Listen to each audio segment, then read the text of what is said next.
Belajar dari sisi baik tokoh antagonis. Dalam hidup, saya percaya bahwa kita dapat belajar banyak dari setiap pengalaman yang ada di sekitar kita, termasuk dari tokoh antagonis dalam cerita atau film.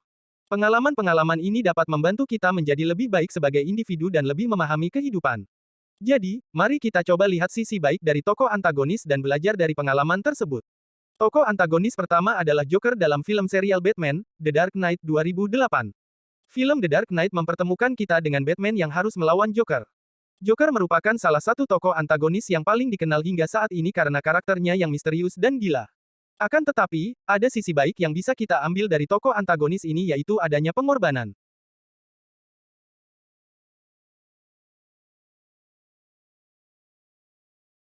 Ketika Joker menjebak Harvey Dent, seorang jaksa pendiri distrik attorney di Gotham City, Batman harus memilih untuk menyelamatkan Harvey atau Rachel, kekasihnya. Akan tetapi, Joker mengubah lokasi penjebakan, sehingga pilihan itu menjadi salah. Harvey mengalami luka-luka parah dan menjadi sosok antagonis pada film selanjutnya, The Dark Knight Rises.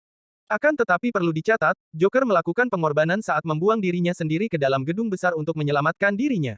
Ia tidak menyebarkan kebohongan tentang kematian Harvey dan Rachel untuk mendapatkan keuntungan bagi diri sendiri.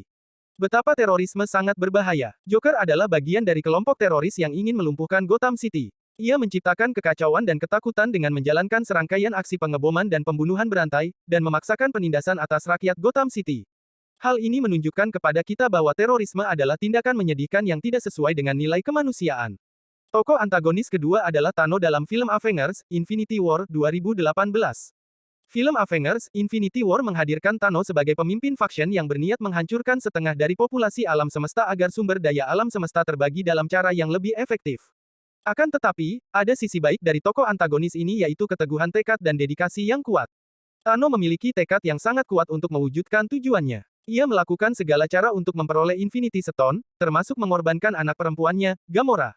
Kekuatan tekad ini bisa kita jadikan contoh dalam memberikan upaya keras dalam mencapai target kita.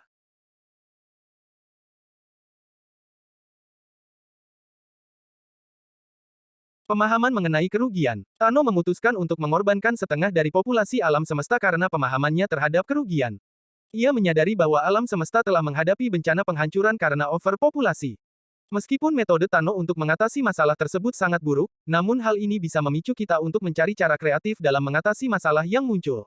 Tokoh antagonis ketiga adalah Darth Vader dalam film Star Wars Episode 6, Return of the Jedi, 1983.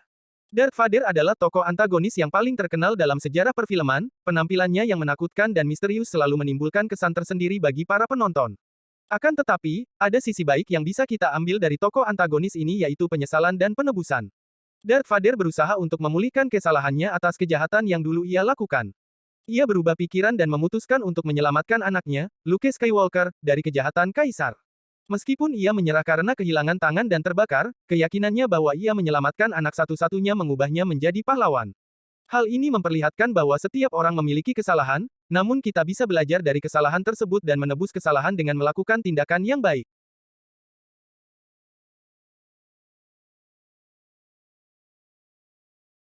Tokoh antagonis keempat adalah Gollum dalam film The Lord of the Rings, The Two Towers 2002.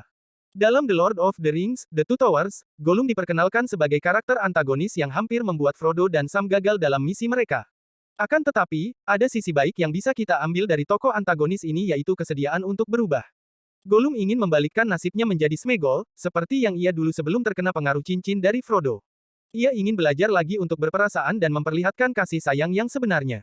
Gollum menyadari bahwa ia telah melakukan kesalahan, dan ingin memperbaikinya. Ini bisa memberikan kita inspirasi untuk selalu terbuka terhadap perubahan dan memperbaiki diri kita sendiri.